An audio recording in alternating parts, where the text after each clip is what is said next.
Shabbat Shalom to everyone. And we don't have to worry about driving home tonight. So we don't have to worry. We can have a good time still. And I think we will. By the way, Rabbi, there's one other person that we have to thank, and that's Don Abrams. Don Abrams gave more than the original amount, so he's also a sponsor as well. So I think the first thing we want to talk about is how do you really know what kind of special wine that you like, and what do you do, to find it? Because look, I've been doing this for a long time, going to wine tastings all over the world, doing things, collecting wine. All three of our rabbis and their spouses have been to my home tasting wines, and that's why Rabbi Rick asked me to do this tonight, and some of you have as well.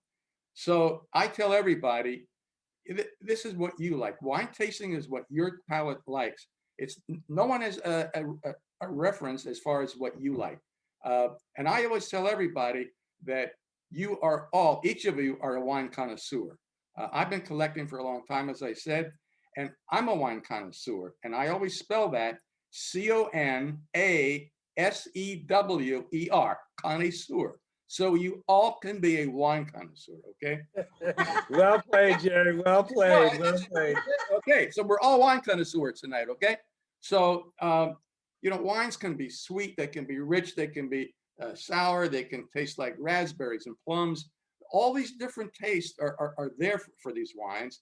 And I think that the first mistake that people make when they taste wines, they don't clear their palate. So always remember, when you taste a wine, you're opening up wine, get a little piece of bread, a clear piece of cheese, a mild piece of cheese, or a cracker that's not having any spice to it.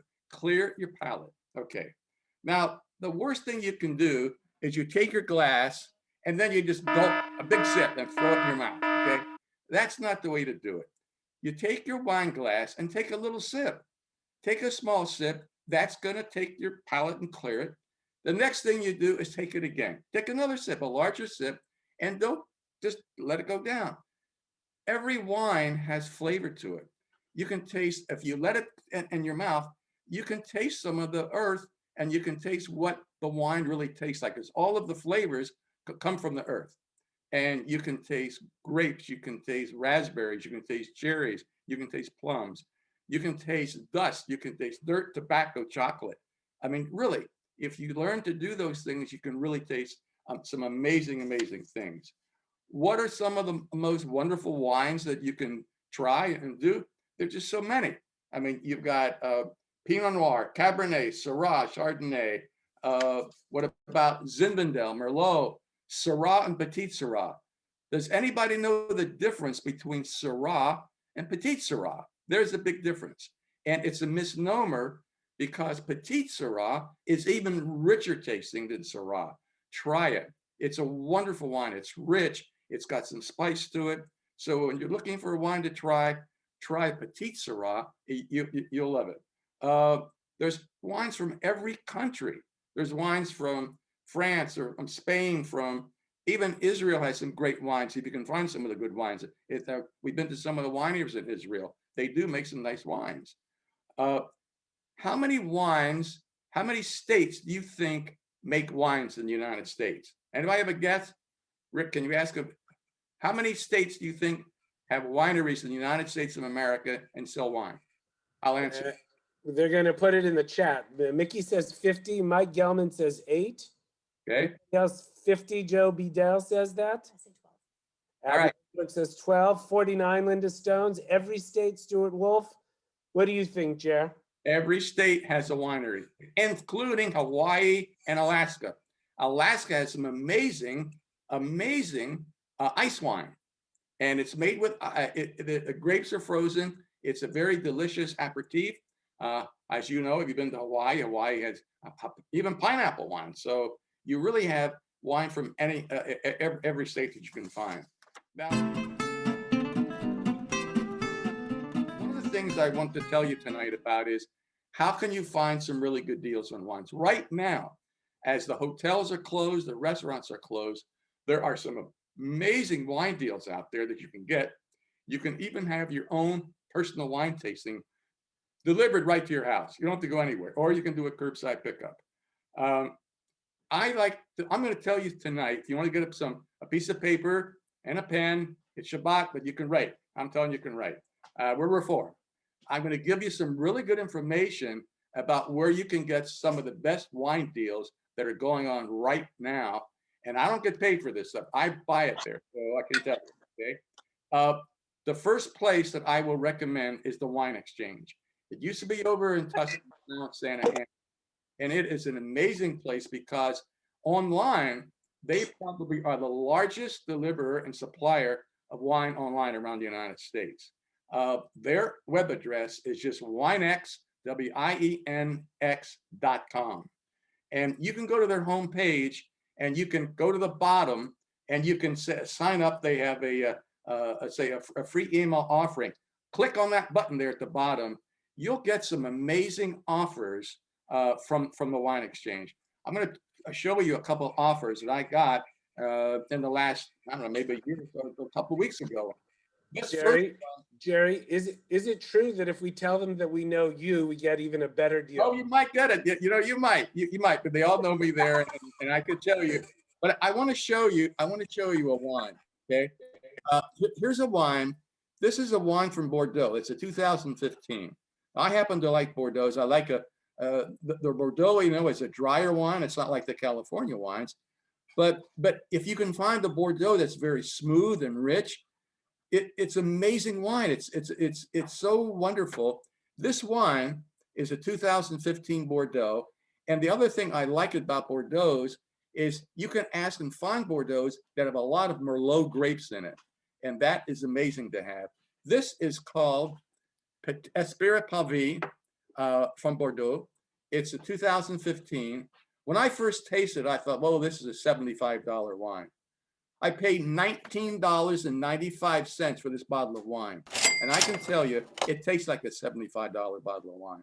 This is the wonder of being able to find, I've been doing this for years, finding steals like this. Another bottle I found was a bottle. I love Pinot Noir. And the Willamette Valley in Oregon has got some amazing wines. My son got his PhD in Oregon, started back in the 80s. And the wine was terrible up there, but just planted the grapes. They were young. But now the wines have matured. The grapes have matured. The wines are fabulous. And here's a wine called Lancelotti, the vineyard. And this is a La Sorella, Oregon Pinot Noir, Willamette Valley. When I tasted this wine, I thought it was a $40, $50 wine. I paid $14.95 for this wine. This is the wine right here. You can see it, okay? Oop, and I don't have my hand on it, okay? But there it is. I don't know if you can find it. You could contact the winery if the Wine Exchange doesn't have it. But these are the kind of deals that are out there. Look for them. The other wonderful place you can find is High Time. You can High Time. There's hightimewine.net is their web address. Hightimewine.net. Also, they got a great website. You can call them up. And by the way, the Wine Exchange, you can buy one bottle of wine or 2 bottles of wine. They'll send it to you. Or they'll do curbside pickup. They're easy to find. They'll send it to you. So will High Time. Another wine, a place that's easy to find is Total Wine here locally. The Total Wines have some decent wines. And you can go on them, totalwine.com. They will also deliver, and you can use Instacart at Total Wine. A wine that I found, a place that online I found for Pinot Noirs, if you really like Pinot, is called Wine Factor. They specialize in Pinot Noir, and they're in San Diego, which is called winefactor.com.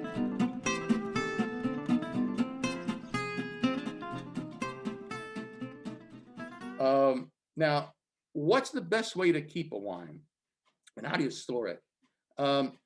I believe that the best way to keep red wine is keep it at least between 53 and 55 degrees. You're resting the wine, but the wine can also mature at that. You've got to keep it constant. Don't have different flavors, hot and cold, or just put it in a place in your home where it can stay constant but not getting hot. White wines, it really doesn't matter as long as you don't put it in a hot place. I just keep my white wines in the same as I do with my red wines. Now, Rabbi Rick said, I can tell you how to make wine taste better. How the heck do you make a wine taste better? Okay. So, first of all, the first thing that people do when they make a mistake, and you see it in restaurants, you order a bottle of wine at a restaurant, and the waiter comes around and he takes this foil, as you see right here, the top of the wine, and he takes a razor, a knife, and he cuts this foil off, and there's foil sticking up off the bottle. So when he pours it, the wine is touching that foil. Don't let them do that because that interferes with the taste of the wine. The other thing for champagne, Michelle, my wife, does not drink wine. She loves champagne. And I've been to so many different homes where they open the bottle of champagne and they put a cork in the thing.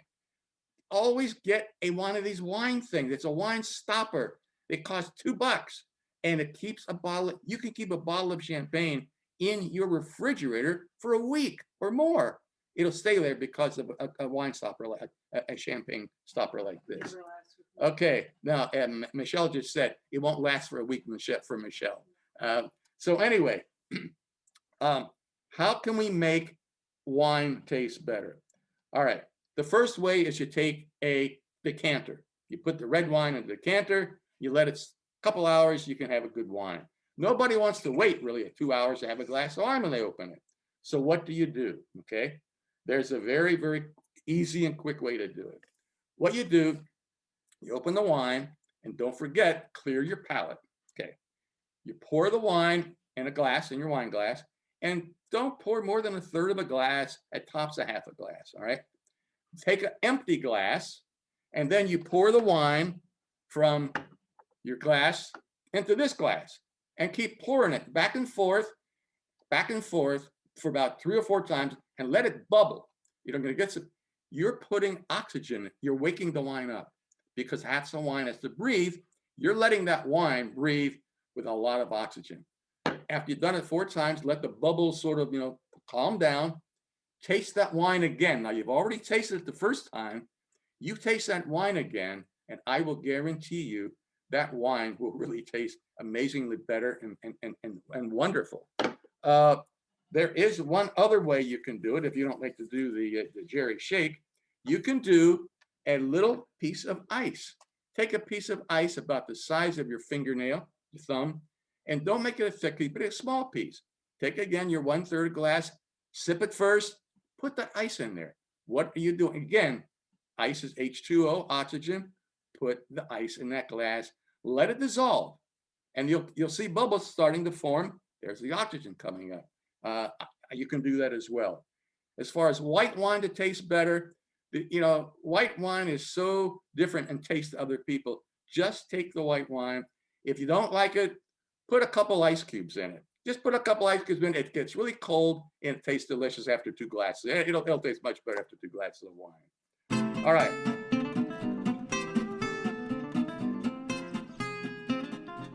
All right. How do you keep wine for days? Rabbi Rick said, today I can have a bottle of wine last me for 3 nights. I don't drink that much, so I will take a bottle of wine, open it, and I'll have 2/3 of it left. What do? I used to buy all these contraptions to pump the air out, take the air out, all that kind of stuff. You don't need to do that. The easiest way to do it is take the wine and turn the cork upside down. In other words, you open the bottle, and the cork at the top is a thinner cork, easier to put back in the bottle, and put it in the fridge. The wine will stay. You're going to put the wine to sleep in the refrigerator. It works. Sometimes, if you want to try it a different way, put it on the counter in your kitchen if it's a cool kitchen, or put the wine for 1 day in a cool place, because now you're getting oxygen. You've done something. I like to put it in the fridge because it really gives it something to go to sleep. The next day, the evening or the afternoon, when you're going to have the wine, take it out at least about an hour and a half before. Let it come back down to where you had normally temped before. You pour that wine out, I'm going to tell you, you're going to get a pleasant, wonderful surprise. But most times, the wine will even taste better the second night that you have it. Try it. It's really, really an excellent way to do it. All right. What happens if you want to take, and you've been to somebody's place, you've seen some, you've tasted a wine, you've been out dining before the pandemic, or you've been outside at an outside place, and you found a wine that you really like. You wrote the name. I got to find this wine. Here's a secret. It's the best secret you'll learn tonight. You can find almost any wine anywhere if you go to winesearcher.com. I've been using them for years, and they are amazing. Winesearcher.com. There's a free part to it, and there's also an additional part if you want to have the professional part. I don't think the professional part is worth it. I think they charge $70. I don't think it's worth it. All you do is you put the year of the wine. You put the name of the wine, the winery. You put the kind of the wine it is. So let's say it's a Pinot. So I put Costa Brown, the winery, Pinot Noir. Where's it from? Sonoma Coast, and the year. Let's say 2014 or 2016. You will be amazed. And you would search. You will see all kinds of years, all kinds of places in the country. I find wines in places like Alabama, and it's in a store where they've guaranteed to send it to me, or Michigan, or New Jersey. And I find wines that I really can't find here in California anymore. I love it. That works.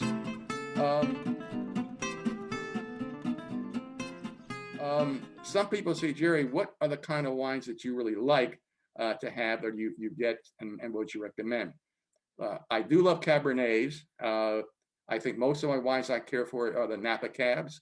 Schaefer is an excellent wine, Schafer. They make some pretty expensive wines, but they also make a pretty decent wine.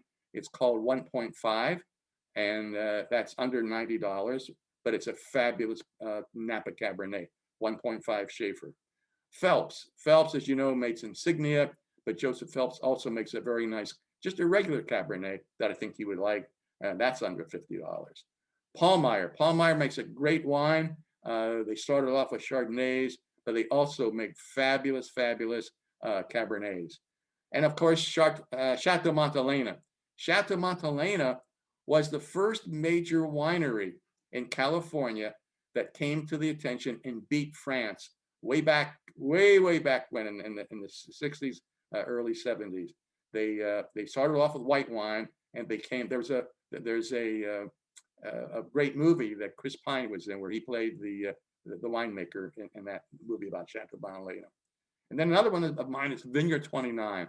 When the pandemic is over and you want to go up to Napa and see a most beautiful winery and have a most amazing private wine tasting, you cannot get any better than Vineyard 29. Michelle and I have done it, and it's wonderful. Pinot Noirs. Look, I've given away a lot of Pinot Noirs over the years. The Costa Brown is my favorite. It's KOSTA BROUNE. And the restaurants are probably $200 a bottle. Online, you can probably get it for $100. If you can get on their list, the current offering is about $75 a bottle. It's an amazing Pinot Noir. In Napa, another great winery is Flowers, just like Flowers. Beautiful, rich wine of Napa. Sea Smoke. Sea Smoke is just like it sounds, is a wonderful wine up in Santa Rita Hills. How did they name Sea Smoke? The gentleman became a millionaire selling games on the internet many years ago, and wanted to buy a winery. Found this place that these people told him is the best place to put Pinot grapes. He said, what do I call my winery? I want to call something different. He spent 1 year in a trailer up in the top of this mountain where to find out the thing, and that's how he called it. He saw the clouds coming in and out, going out. It's called Sea Smoke.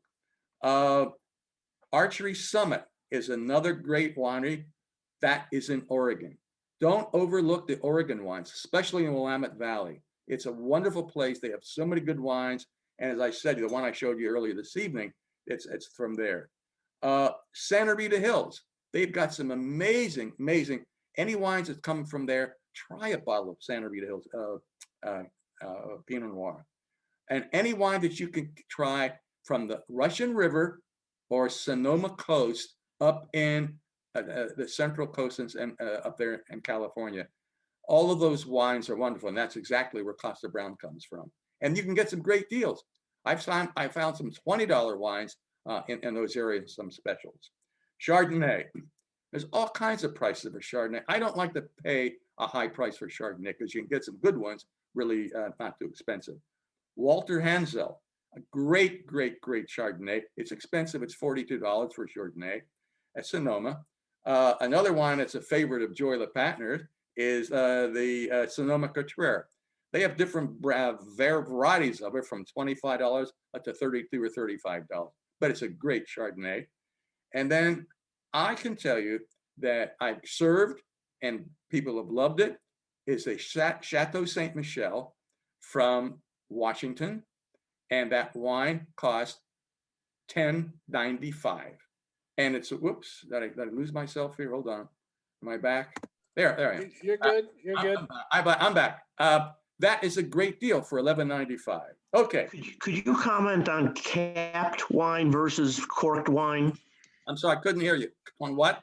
Can Could you comment on the effect of wine being capped versus corked? We start seeing a lot of wine bottles that have caps, screw caps on them. Very, very good question. And I can tell you right now, sometimes I prefer a capped wine over a corked wine.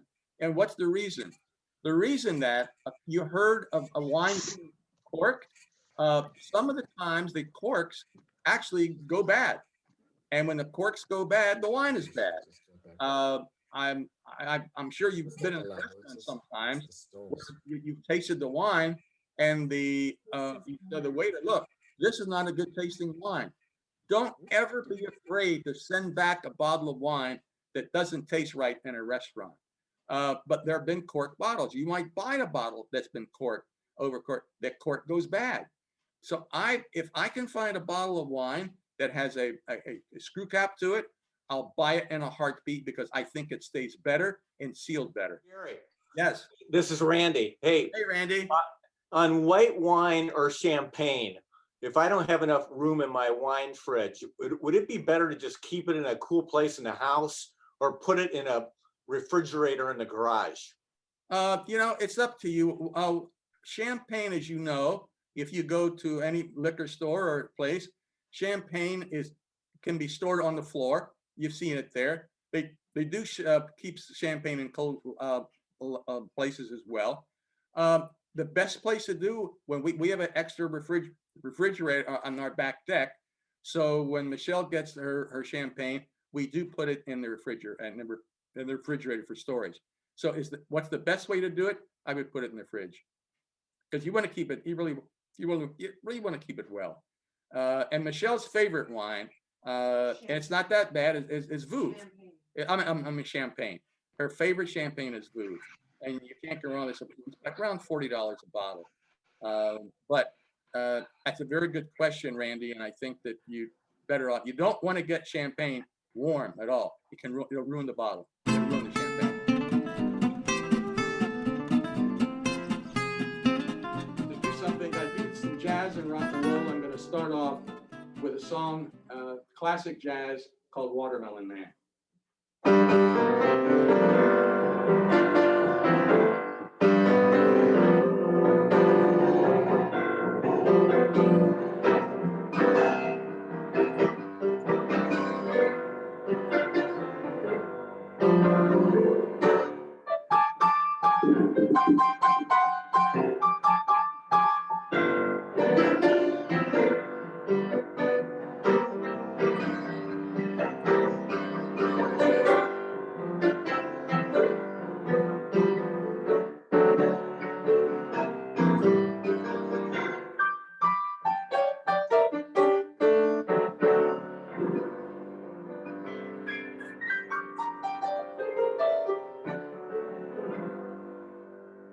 Now it's pretty darn cold out, and I decided to make you warm up. We might do a little song that I love, slow song. It's one of Michelle's favorites, Summer.